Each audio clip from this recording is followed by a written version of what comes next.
என்னன்னு தெரியல தமிழ் சேனலுக்கு உங்களை அன்போடு வரவேற்க. நம்ம இப்போ பார்க்க போகிறது 12ஆம் நாள் யுத்தம். யுதிஷ்டனை உயிரோடு பிடிக்க முயற்சி பண்ணாங்க, முடியலை, தோல்வியாக தான் முடிஞ்சது இல்லையா. துரியோதனனை பார்த்து துரோணர் சொன்னால், நீ தனஞ்சயன் அருகில் இருக்கும் வரை, நம்ம அர்ஜுனன் இருக்கும் வரை யுதிஷ்டனை உயிரோடு பிடிக்கிறது முடியவே முடியாது. என்கிட்ட வஞ்சனை இல்லை, ஏதாவது உபாயம் செய்து அந்த அர்ஜுனனை நம்ம தனியாக பிரித்து கொண்டு போயிட்டா அந்த சேனையை உதிர்த்து நம்ம யுதிஷ்டனை சிறைப்பிடிக்கலாம். யுத்தத்துக்கு பயந்து ஓடி போகாமல் அவன் நின்று போர் செய்தானால் அவனை நிச்சயமாக நான் அவனுக்கு பிடிச்சி தருவேன். அப்படி அவன் நிற்காம யுத்த பூமியிலிருந்து ஓடினால் அது வெற்றி ஆகும் அல்லவா அப்படின்னு சொல்கிறாரு. துரோணர் சொன்னதை கேட்ட கௌரவ சேனையிலிருந்த திரிகர்த்த தேசாதிபதியாக சுசர்மன் கேட்டுக்கிட்டே இருந்தான். அவன் தன்னுடைய சகோதரர்களெலாம் சேர்ந்து ஒரு யோசனை பண்ணுறான். என்ன பண்ணனா, சமசப்தகம் விரதம் பூண்டு அர்ஜுனனை நான் போருக்கு இழுக்கிறேன், யுதிஷ்டனை விற்று அவன் தனியாக போயிடுவான் அப்படின்னு அவங்க நிச்சயம் பண்ணுறாங்க. ஒரு பெரும் சேனையை திரட்டி எல்லோரும் சேர்ந்து அக்னியை அர்ச்சனை செய்து புல்லால் செய்யப்பட்ட ஆடைகளை அனைவரும் தரித்து சாரீரத்தை விட்டுவிட உறுதி செய்து கொண்டு, நாங்கள் யுத்தத்தில் தனஞ்சயனை கொல்லாமல் திரும்ப மாட்டோம், பயந்து துரம் காட்டி ஓடினோமானால் மகா பாவங்களெல்லாம் செய்த தோஷத்தை அடைவோமாக என்று மரண காலத்தில் செய்ய வேண்டிய தானங்கள் எல்லாத்தையுமே செய்கிறாங்க. யுத்தகலத்தில் யமன் திக்கை நோக்கி பிரவேசித்தார்கள். அர்ஜுனா என்று தனஞ்சயனை அரைக்கூவி யுத்தத்திற்கு அர்ஜுனாவா போருக்கு அப்படின்னு சொல்லி அழைக்கிறாங்க. ஒரு முக்கியமான நோக்கத்திற்கு ஒரு படையோ தனியாட்கள் படைகளோ தங்கள் உயிரை மாய்த்து கொண்டு காரிய சாதகம் செய்வது என்கிற தற்கொலை முயற்சியை இந்த காலத்து யுத்தங்களில் இருக்கிற நம்ம காணலாம். அர்ஜுனனை தூரம் இழுத்து கொண்டு போக வேண்டிய நோக்கத்தோடு தான் அவங்க தற்கொலை படைகளாக திரிகர்த்தர்கள், அதாவது சமசப்தக வாக்கு பிரஜங்களை எடுத்துக்கிட்டு அர்ஜுனனை அழைக்கிறாங்க. அர்ஜுனன் தர்மராஜனை பார்த்து சொல்கிறான், அரசனே, சமசப்தக விரதம் பூண்டவர்கள் என்னை பேரிட்டு கூப்பிட்றாங்க. யுத்தத்திற்கு யாரேனும் அழைத்தால் பின்வாங்குவதில்லை அப்படின்னு இருக்கேன். நான் கட்டுப்பட்டு இருக்கிறேன் அல்லவா. சூசர்மனும் அவனை சேர்ந்தவர்களும் என்னை யுத்தத்திற்கு அழைக்கிறார்கள். இவர்களையும் இவர்களை பரிவாரங்களையும் கொன்று நான் திரும்புவேன், எனக்கு உத்தரவு தாருங்க மகாராஜா அப்படின்னு சொல்லி கேட்குறான் அர்ஜுனன் தர்மபுத்திரனை. அப்பனே, துரோணருடைய எண்ணம் எனக்கு தெரியும், உனக்கும் தெரியும். அதை நினைவில் வைத்து கொண்டு எந்த காரியமாக இருந்தாலும் செய். என்னுடைய என்னை உயிரோடு பிடிப்பதாக துரோணர் வாக்கு கொடுத்துருக்காரு.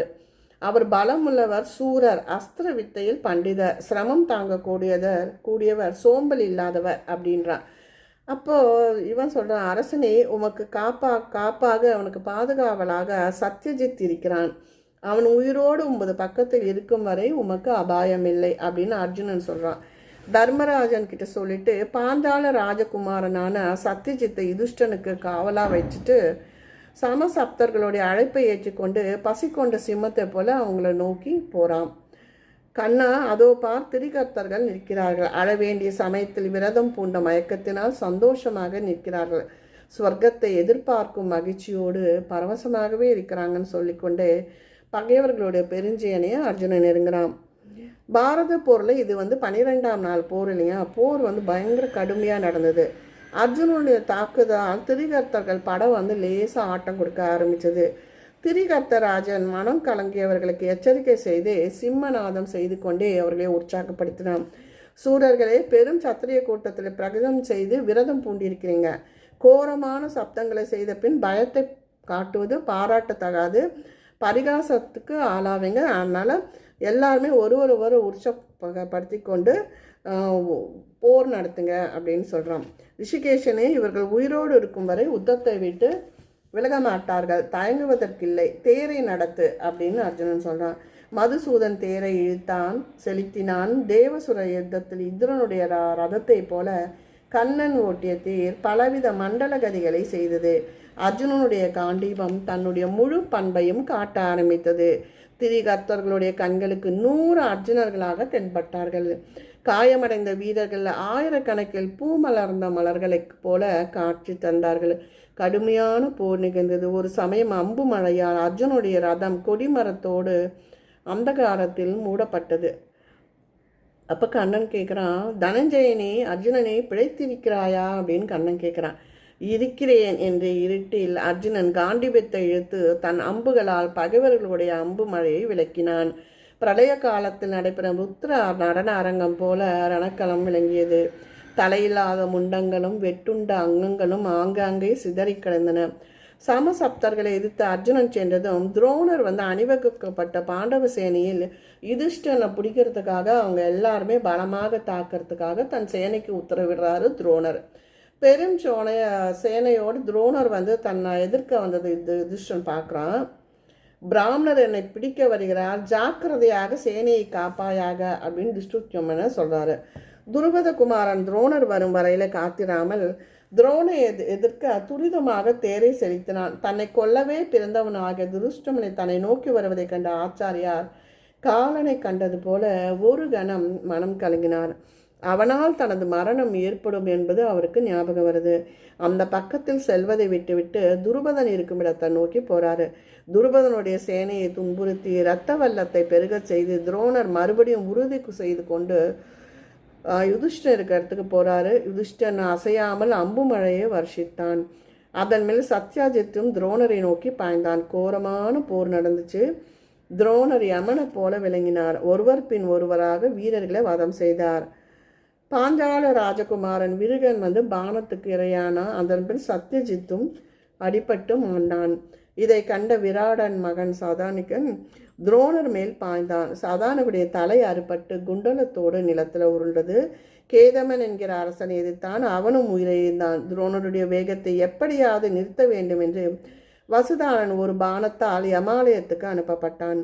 யுதான்மணியும் சாத்தியகையும் சிகண்டியையும் உத்தமௌசையும் பானங்களாய அடித்து விரட்டினார் துரோணர். யுதிஷ்டனுக்கு சமீபத்தில் நெருங்கி வந்துட்டாரு அவனை சிறைப்பிடிக்கிறதுக்காக. சமயம் மற்றொரு துருபதன் புத்திரனாய பாஞ்சாலியன் தன் உயிரை தினமாக கருதி துரோணரை ஆவேசமாக எதிர்த்தான். அவனும் உயிரிழந்து ஆகாயத்திலிருந்து நட்சத்திரம் விழுவது போல கீழே வேண்டான். ராதேயா, துரோணருடைய பராக்கிரமத்தை பார்த்தாயா? இந்த பாண்டவர்கள் இனி யுத்தத்தை விரும்ப மாட்டார்கள். அவர்கள் சேனை சிதறி தடுமாறுவதை பார் என்று துரியோதனன் கொக்கரித்தான். கர்ணன் தலையசைத்தான். துரியோதனா, பாண்டவர்களை அவ்வளவு சுலபமாக தோல்வியடைய மாட்டார்கள். யுத்தத்தை விட்டு விலக மாட்டார்கள்.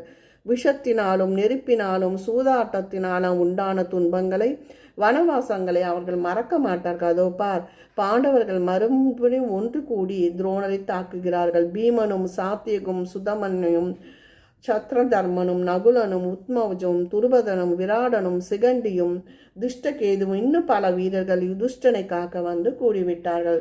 துரோணர் பலமாக தாக்கப்படுகிறார். இவ்வளவு பாரம் ஆச்சாரியார் மேல் சுமத்திவிட்டு நாம் இங்கு இருக்கக்கூடாது. மகாசூரராயனும் அவர் தாங்கக்கூடிய சுமைக்கும் ஒரு வரம் உண்டல்லவா? ஓநாய்கள் ஒன்று கூடி ஒரு பெரிய யானையை கொள்ளும், தெரியுமல்லவா? துரோணர் இருக்கும் இடம் நாம் செல்வோம் வா, அவரை தனியே விட்டுவிடக்கூடாது அப்படின்னு கர்ணன் சொல்கிறான். அடுத்த ஒரு பதிவில் இன்னும் 12ஆம் நாள் போர் முடியல. அந்த யுத்தத்தில் தான் இவ்வளோ துரோணரை தாக்க கூடுகிறாங்க. துரோணர் எப்படியாவது யுதிஷ்டனை பிடிக்கணும்னு நினைக்கிறாரு.